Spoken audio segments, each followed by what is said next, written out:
Welcome to Environmental Law course, dear learner and viewer. Today we are going to deliver a lecture on evolution and development of international sustainable development law. We have seen during the last four lectures the entire theoretical and conceptual framework, and we have also traced the evolutionary process of sustainability law and how far the conceptual and theoretical postulate of sustainable development have been very effective in giving the course and direction of the sustainable development law at international level. Today, dear learner and viewer, we will be focusing the entire evolutionary process and we will track all development of international environmental law having focus on sustainability and sustainable development.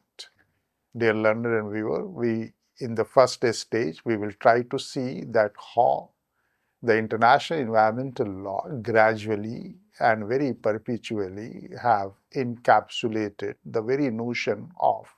sustainable development. We start from the Geneva Convention of 1949 to much of our surprise that when we discuss the evolution and development of international environmental law in relation to sustainable development, then we start from a Stockholm Declaration. But much of our surprise, we find very salubrious provisions of the environment protection under the Geneva Convention 1949, although the focus of the Geneva Convention happens to be in matters of the warfare and the human right and international humanitarian law, but it did reflect on a very pivotal issue of protection of the environment.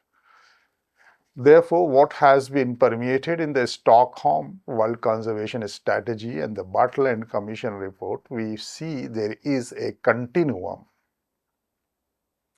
There is a continuum of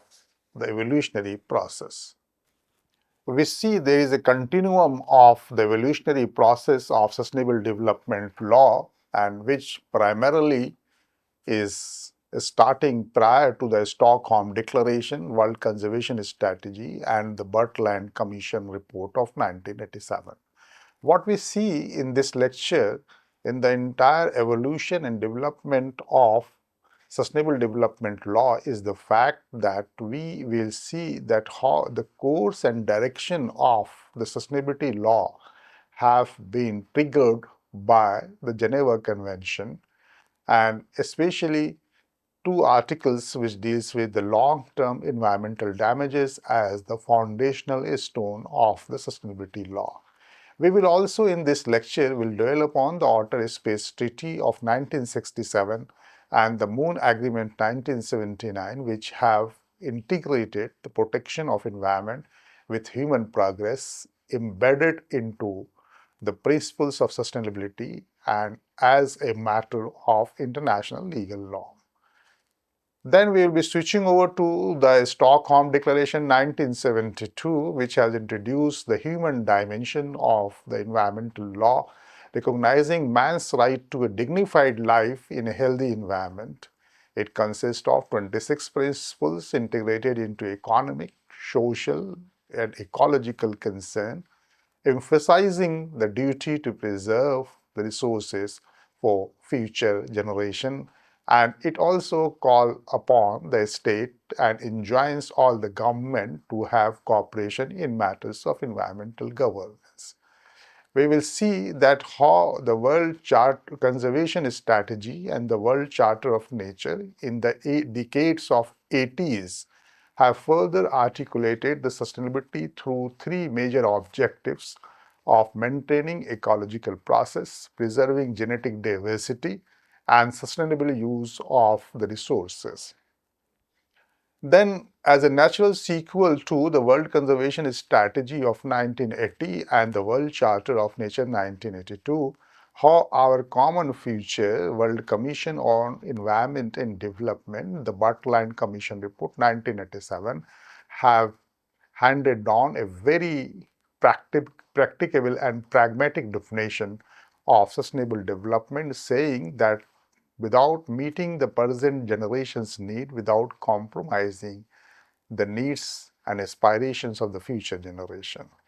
Then, prior to our common future, we have a very important epoch-making development of recognition of Declaration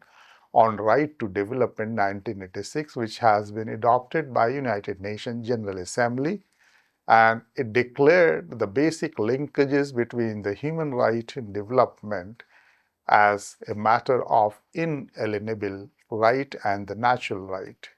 The emphasis of the Declaration on the Right to Development 1986 have been very emphatic in equitable distribution, international cooperation, and integration of environmental and developmental goals vis-a-vis forming a human-centered framework for sustainable development law. Thus, by having a kind of a discussion on all the points which we have just concluded, we will be in a comfortable position to dwell on the aspect of the emergence of the modern sustainability law, and then right from the course and direction and evolution and development of sustainable development law, the lecture will be very safely switching over to track and to underline the major postulate of the emergence of modern sustainability law. And the modern sustainability law, which have been evolved right from 1949, or we can say ever since the United Nations organization has been established, ever and in the post-World War second phase, whatever the legal endeavors and the development have taken place, it has shaped the course and direction, evolution and development of the environmental law. And right from that phase to a journey of the 3 decades, we see that prior to the Declaration on Right to Development and prior to the publication of the World Commission on Environment and Development, we will try to see that what are the basic propensities and the trends setting event which have virtually guided the entire international environmental norms and the legal framework for the sustainable development in caring of the earth, and as well as how from 1992, the Rio Declaration and the Johannesburg Summit, it has given a sense of satisfaction, the sense of maturity, the sense of a kind of a kind of a maturity, and we have a very viable and practical framework of sustainable development law. With this, we will try to see that how the development of international environmental law has been a kind of an organic process which started right from the Geneva Convention 1949, and especially we will be dealing with the Article 35 and 55. We take these two articles to our interpretations, and we find that Article 35 of the Geneva Convention 1949 mentions about that it sets the course and direction of sustainability law in a very unique sense by saying that it prohibits all kinds of methods or means of warfare which are intended or may be expected to cause widespread, long-term, and severe damage to the natural environment. Although the purview of this law happens to be an international humanitarian law and the law of the warfare, and see that how human right and the humanitarian perspective can better be inserted into the Geneva Convention during the warfare, but by an incidental note, it has reached to a very pithy observation and finding that during the warfare we should not lose sight of the widespread long-term and severe damage to the natural environment. On the other hand, Article 55 also enjoins that we should take care of the standing crops. We will take standing crops, the civilians, the children, and women. A special safeguard has been made during the warfare, and when we say the standing crops, then it again refers to the natural environment and the damage to the environment, the agriculture pastures, the fields where the people are grazing for the need of the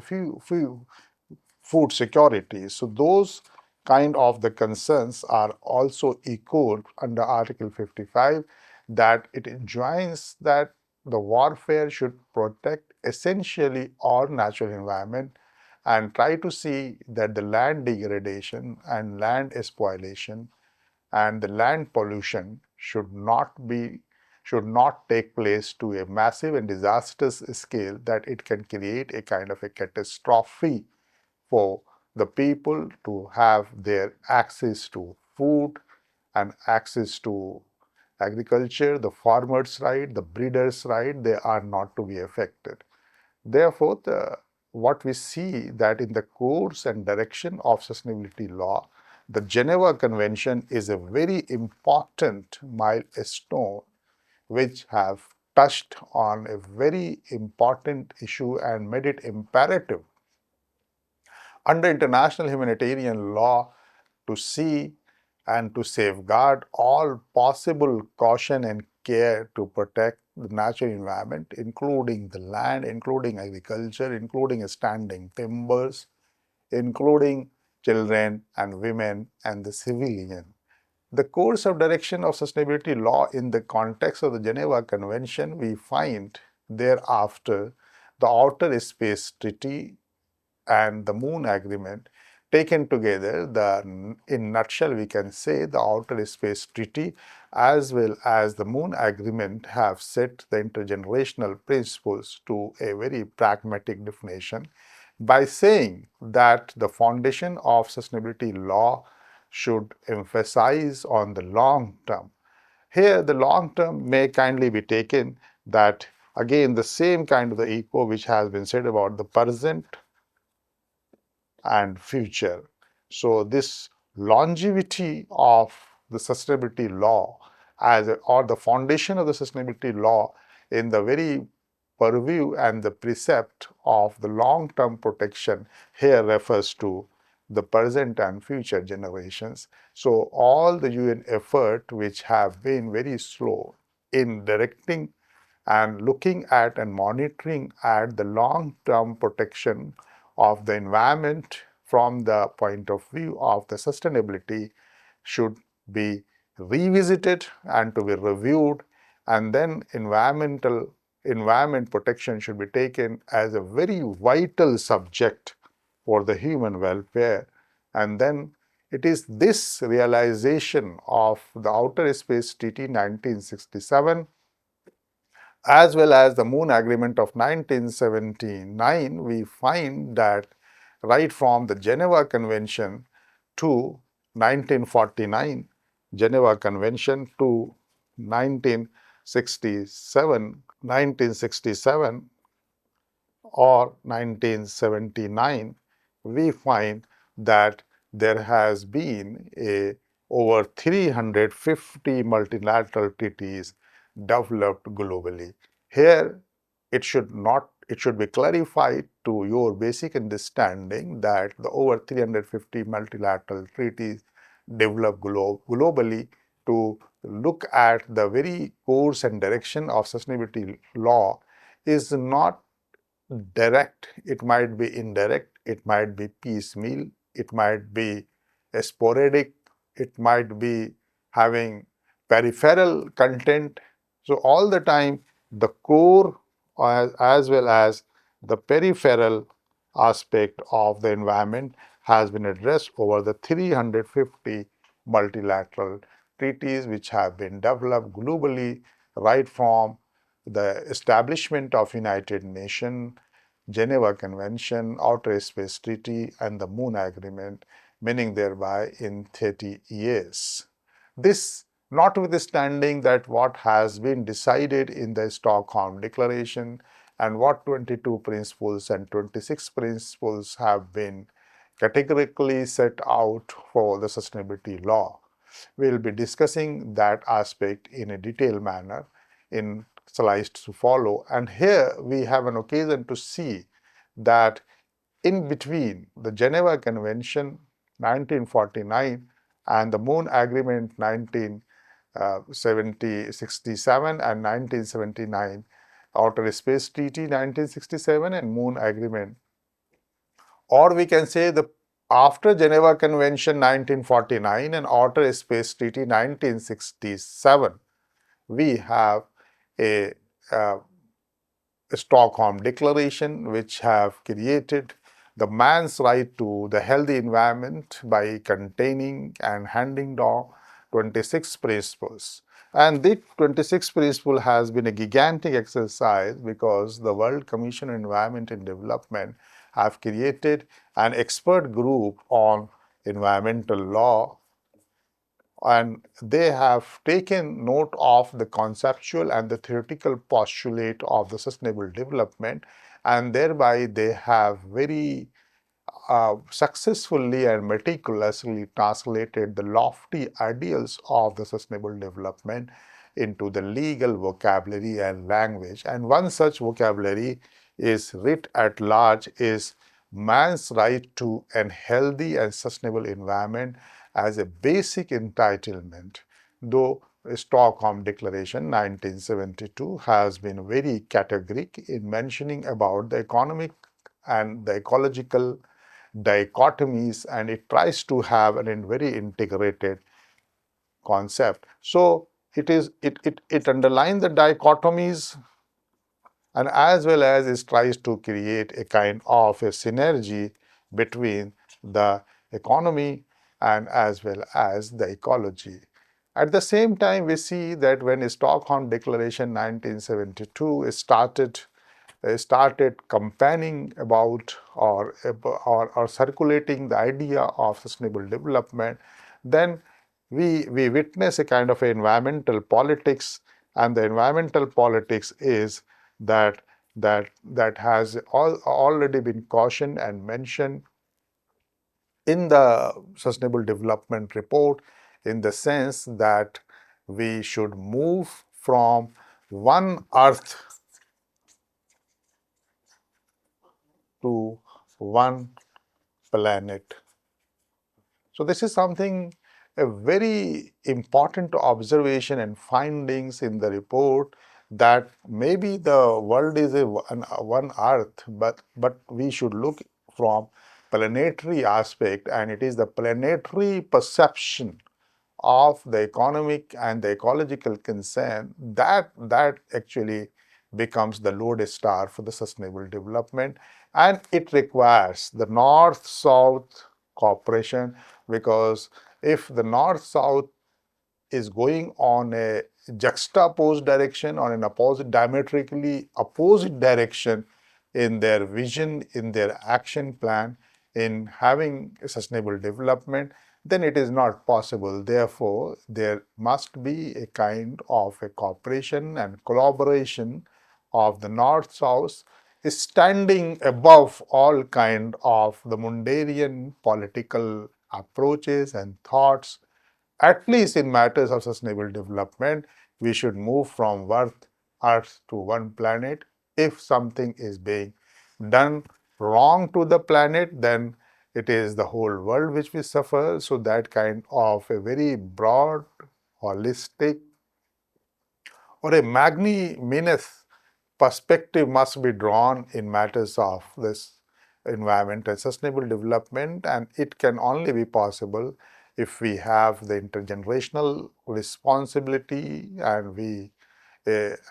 can achieve the goals of intergenerational equity. We have a resource and technology transfer among the North and South to have a unified strategy to deal with the question of environment and development. it requires a massive codification of the global environmental law or the international environmental law to the fruition. And that's why the Stockholm Declaration, despite our discussion on the fact that the course and direction has been set by the Geneva Convention, it has been set by the Outer Space Treaty, it has been set by the Moon Agreement, then the most vociferous articulation of the environmental sustainable development has taken place in Stockholm Declaration. Thereafter, we see that we have a World Conservation Strategy in 1980, and it has basically strategized the entire notion of sustainability, which has been underpinned in Moon Agreement, in Outer Space Treaty, and Stockholm Declaration vis-a-vis the Geneva Convention. And this strategy in 1980 tried to advance the entire notions which have been handed down by these international efforts and the legal documentation regarding sustainable development through a kind of a perception which deals with conservation of the living resources. Therefore, what we see that the World Conservation Strategy at least tries to put in black and white as to what are the strategy, and the strategy happens to be that it explains in detail the contribution of the living resources which leading towards conservation, to human survival, and to sustainable development. So here we see that a trickle down approach has been adopted, and the trickle down approach to the sustainability is, first, the strategy must be that the living resources should be intact, it should be conserved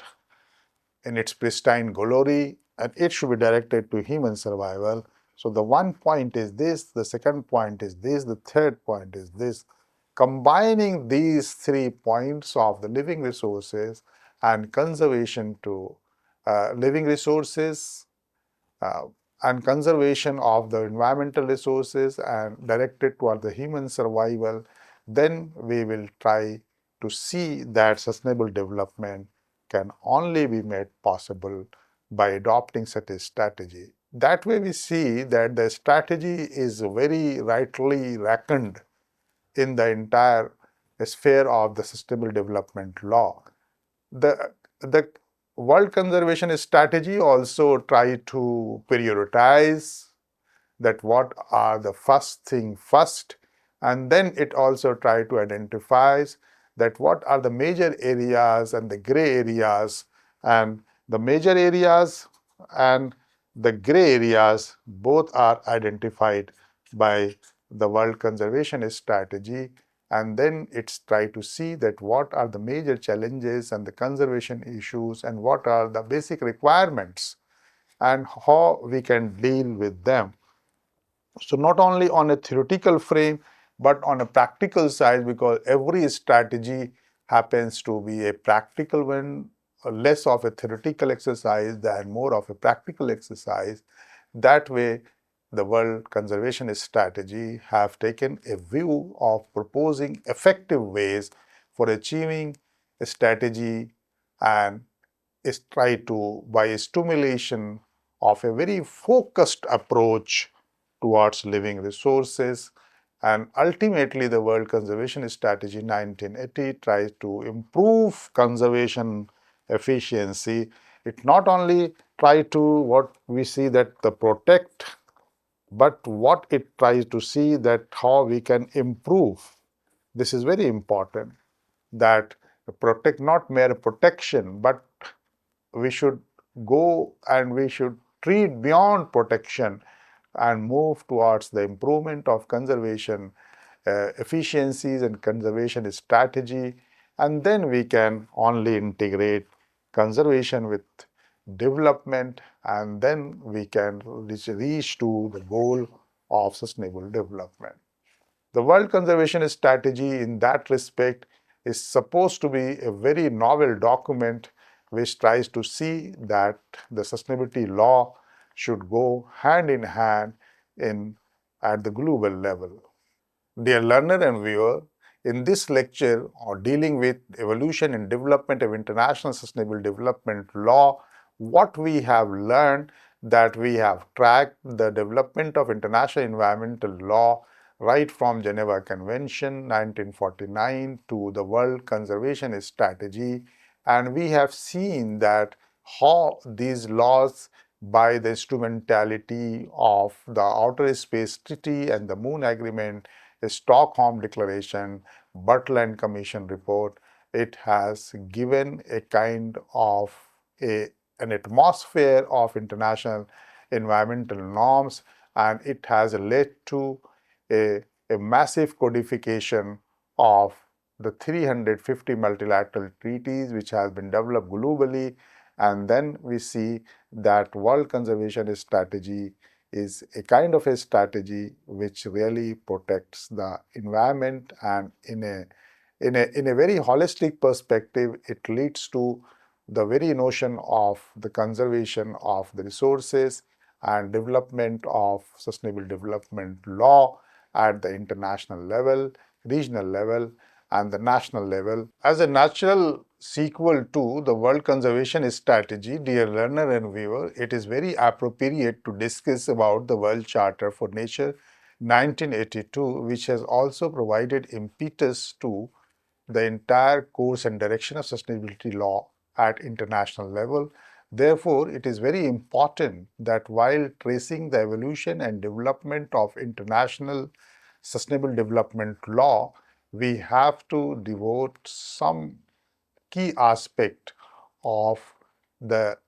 World Charter of Nature as a natural sequel and concomitant to the very principles of World Conservation Strategy. What World Conservation Strategy 1980 talks about, that it not only reaffirms the protection of the environment, but also it goes well beyond the improvement of the entire ecosystem. The World Charter for Nature 1982, therefore, have given emphasis on respect for the nature and the entire essential processes by realizing Earth's genetic viability and protecting all kinds of land, including the sea areas, and securing the natures from degradation caused by the warfare. The World Charter for Nature 1982 also tries to have its key principles, which encompasses the using of natural resources in a very sustainable manner, and it also gives emphasis on managing ecosystem for optimum productivity. World Charter for Nature 1982 recognizes the fundamental human needs and try to see that it can be easily realized by maintaining natural ecosystem. The World Charter for Nature 1982 promotes ecological education, awareness, inculcation of the environmental values, imbibement of the core principles of environmentalism by soliciting the public participation and scientific research. Vis-a-vis, it also tries to garner the international support and cooperation to achieve the basic objective of the environment, ecology, and sustainable development. The salient features of the World Charter for Nature, as we have realized, is the first and the foremost that it creates a kind of a respect, but it primarily focuses that the mankind is a part of nature, meaning thereby the mankind is not the sole repository and the sole user of the natural resources. Therefore, though the life depends on uninterrupted functioning of the natural system, the man is only one segment of it. It creates a kind of a respect to all forms of life, and every forms of life is very unique, regardless that what man want and what is worth to man. Meaning thereby it has taken the biotic as well as abiotic perspective of respect of the nature. In the conservation principles which it highlight is that it should respect all essential processes which are impaired and give emphasis on genetic viability, and that should be maintained. It talks about the ecosystem protection by giving a special care to the habitat and the rare endangered species. The salient features of the World Charter for Nature also include sustainable development as one of the major goalposts, and it recognizes that ecosystem and organism shall be managed to achieve optimum sustainable productivity without endangering the integrity of the other system and species which they coexist in harmony. It also talks about the protection and degradation of the nature against all kind of the degradation caused by the warfare and the hostile activities. And lastly, the salient features of the World Charter for Nature tries to guide as a matter of principle all human conduct which are affecting nature and considered to be essential for preservation of the species and ecosystem for the benefit of present and the future generation. Here again, the mention of the present and future generation gives a clear idea of the sustainable development. Therefore, what we see that the very founding principles of the World Charter for Nature 1982, along with its key constituent of the World Charter of Nature and the salient feature, tries to set a very unique course and direction of the sustainability law, and that is very important in the entire discussion of the evolution and development of international sustainable development law. And therefore, we tries to see that having discussed the development of international environmental law, course and direction of sustainability law, right from Geneva Convention, the Outer Space Treaty, the Moon Agreement, the Stockholm Declaration, the World Conservation Strategy, Brundtland Commission Report, vis-a-vis the World Charter for Nature, popularly known as the Nairobi Declaration, sets the entire purview of the evolution and development of international sustainable development law. With this, dear learner and viewer, the lecture we can conclude to see that it's not an end in itself, but is a kind of a means to achieve the international normative framework for sustainable development law. With this, I thanks and I wish you a happy learning.